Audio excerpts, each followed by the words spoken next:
Jamal Walker is a normal guy, working a full-time job at a theme park called Medieval World. The owner of the park is worried about its future because it is suffering financially. In addition, a competitor theme park called the Castle World is opening right next to them. If they do not come up with new ideas, the Medieval World is bound to go bankrupt. One afternoon, Jamal is tasked to clean the ditch surrounding the park. While he is at it, he notices a medallion in the water, which looks like it could be worth a lot of money. Probably $35 from the gift shop. While trying to retrieve it, Jamal falls into the ditch, and although it is pretty shallow, he drowns. When he comes out of the water, he sees that he is no longer in the park. He rationalizes that this must be in Castle World, which is near to their park. What Jamal doesn't know is that he has been sucked into the past, into 1300s England. The first person he meets is a drunkard named Nolte. Although he is clearly wearing ancient clothes, Jamal thinks he is a worker in costume. Ignoring the man, he makes his way into the city and comes across a massive castle, which to him is the main attraction of Castle World. He tries to go inside, but is stopped by the guards. They ask him where he is from, to which he replies, Normandy. Jamal means Normandy from LA, but the guards assume that he is a French Moor, who they had been expecting to come next week. They let him in, and Jamal is introduced to a bustling market, where everyone is wearing clothing from the 1300s. He is impressed by the accuracy of the theme park, still unaware that he has traveled through time.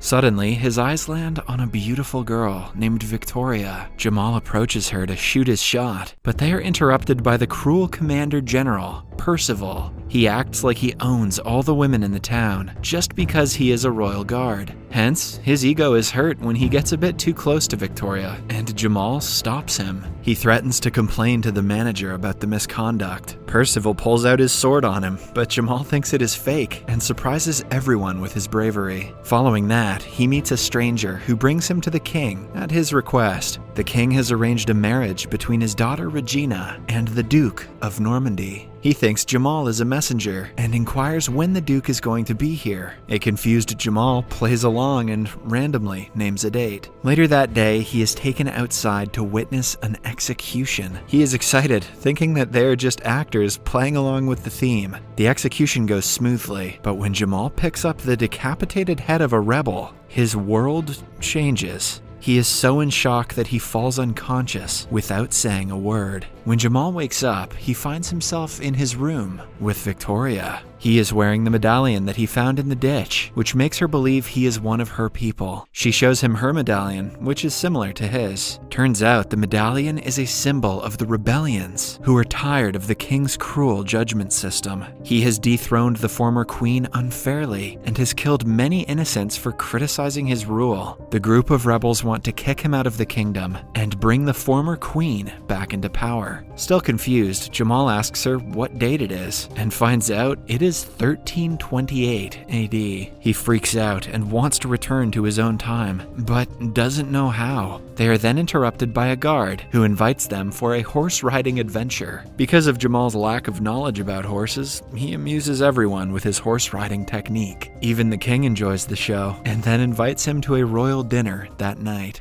The party is dull, so Jamal lights it up by dancing like he used to in the future. Everyone joins him, and it becomes the most lively party the palace has ever held. In the middle of it, Princess Regina pulls Jamal aside and forcefully plants a kiss on his lips. She has been hitting on him ever since his arrival, but was too scared to approach him in front of her father. Percival catches him red-handed and is enraged by the audacity of the newcomer. At the same time, two rebels are seconds away from attacking the king. Jamal hangs by the chandelier and lands on the king, ironically saving him from the rebels. When the situation calms down, Percival is reprimanded for not doing his job properly, while Jamal is praised and made the head of security. Percival drowns in jealousy and anger, but he's bound to keep his head down in front of the king's decision. Being the head of security, Jamal is given a bunch of responsibilities. He puts forward his idea to rebuild the opening to the castle with his head, which he argues will keep the enemies away. Before the plan is implemented, the king calls him for a more important task. A farmer was found stealing a turnip from the royal garden. Even though it was to feed his starving family, he is ordered to be executed for his crime. Moreover, since Jamal is the security head, he is the one that has to take care of the execution. When the king leaves, he lets the poor farmer go and even gives him some money for food. At night, Jamal asks to be presented with the finest chambermaid for his entertainment. He chooses Victoria and gets her alone in his room with the excuse of sleeping with her. Victoria still wants him to be an asset to the rebel group and help them assassinate the king. However, after seeing that the king kills people over vegetables, Jamal is no longer interested in rebelling.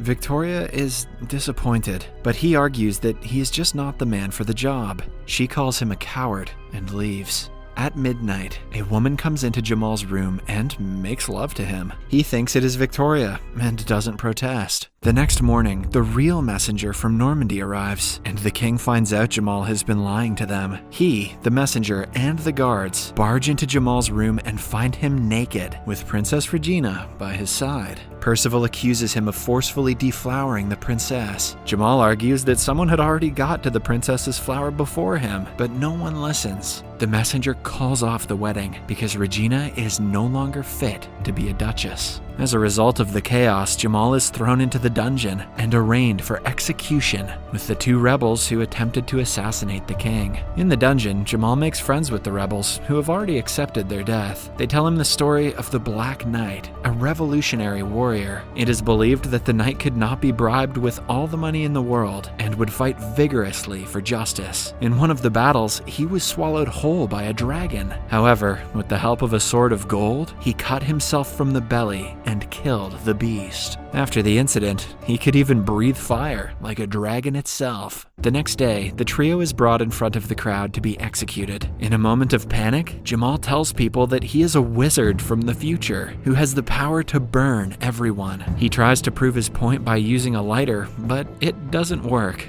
When he is seconds away from being beheaded, the executioner begins to choke on an apple. This makes the crowd believe he has cast a spell of death upon him. Jamal goes with the misconception and pretends to do the same on the crowd. Suddenly, a fire breaks nearby, proving his power to the commoners. But in reality, the rebels are firing flaming arrows from outside the castle to save their people. In the end, Jamal and the others escape the castle with Victoria's help. Jamal also meets the drunkard named Nolte on horseback and finds out he used to be the knight of the former queen. He was one of the greatest warriors of the kingdom before the king dethroned the queen and kicked him out as well. He eventually turned into an alcoholic, but somewhere inside, everyone knows that the fighter in him is still alive. After spending some time with the rebellious group, Jamal realizes the severity of the situation and decides to help them dethrone the king at last. While in the woods, he notices 3 men troubling Nolte for no reason. He helps the guy, but is caught by the thugs himself. Nolte comes out of his shell and fights the bullies to free Jamal. He is now motivated to quit drinking and help the group in their purpose. The two then return to the settlement and find it in shambles. It turns out Percival and his troops have destroyed it and abducted Victoria. Everyone loses hope of ever winning this fight when the former queen reveals herself. She discloses she was with them all this time, helping them from the shadows. For the next few days, the group prepares to plan a better attack. Jamal, who has the knowledge of the future, teaches them tactics used in American football and pro wrestling.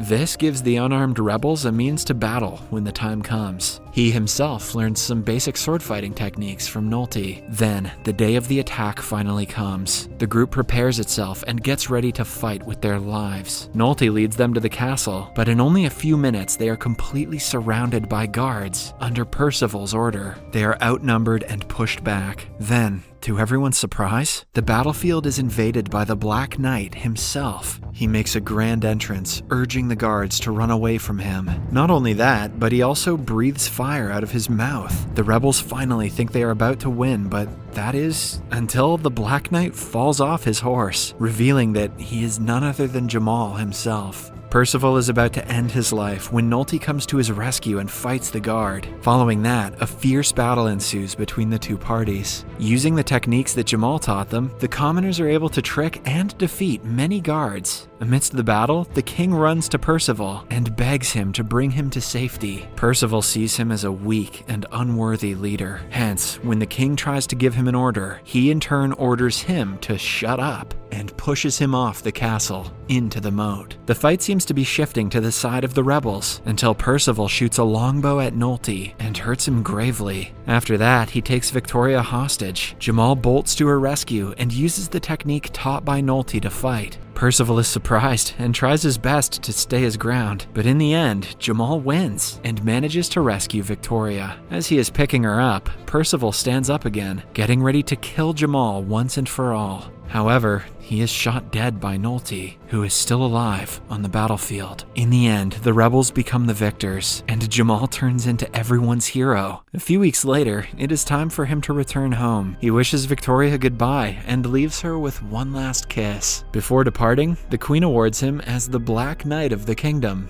Flattering.